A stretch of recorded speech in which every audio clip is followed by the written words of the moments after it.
Okay, so this is a graphic from the book that shows four different kinds of data.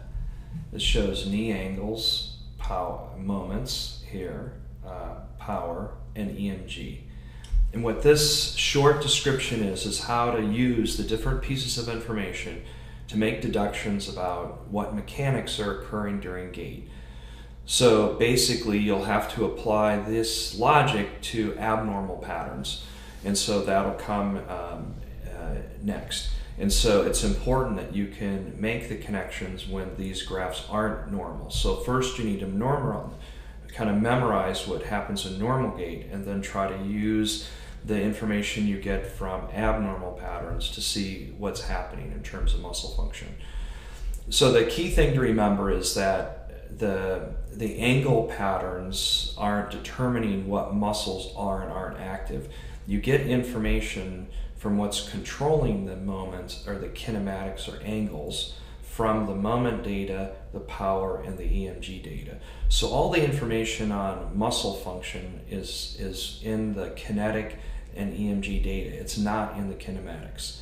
So the important thing to remember is if you have questions about muscle, you want to know what agonist muscle is contracting, you go to the moments.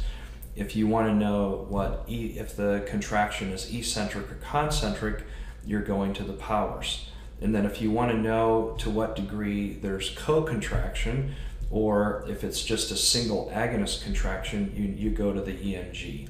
So here's a good example. So we can see here that at the beginning of stance, this is heel strike, and subsequent heel strike is in all the different graphs.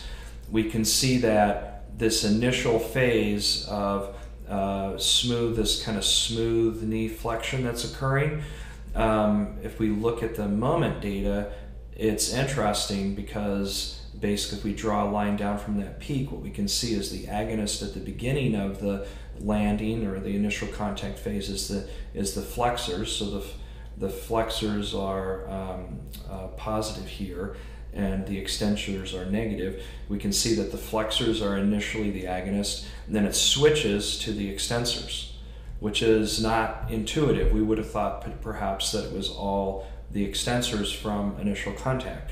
Well, if we want to understand that more, then we could look down here at the power graph. It would tell us, okay, so there's some concentric knee flexion going on initially, which transitions at about 5% to an eccentric, because it's a negative power, and the agonist is extension. So it's an eccentric quadriceps activation that then ultimately controls this knee flexion to about 15 or 20 degrees.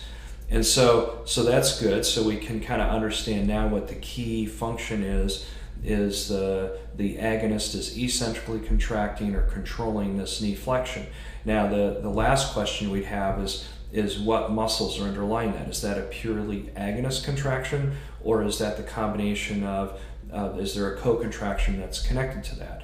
And if we kind of look down here, okay, at this same point, we can see that there's the quadriceps is being demonstrated here below, and then we have the hamstrings here, the bicep femoris muscle, which is a hamstring.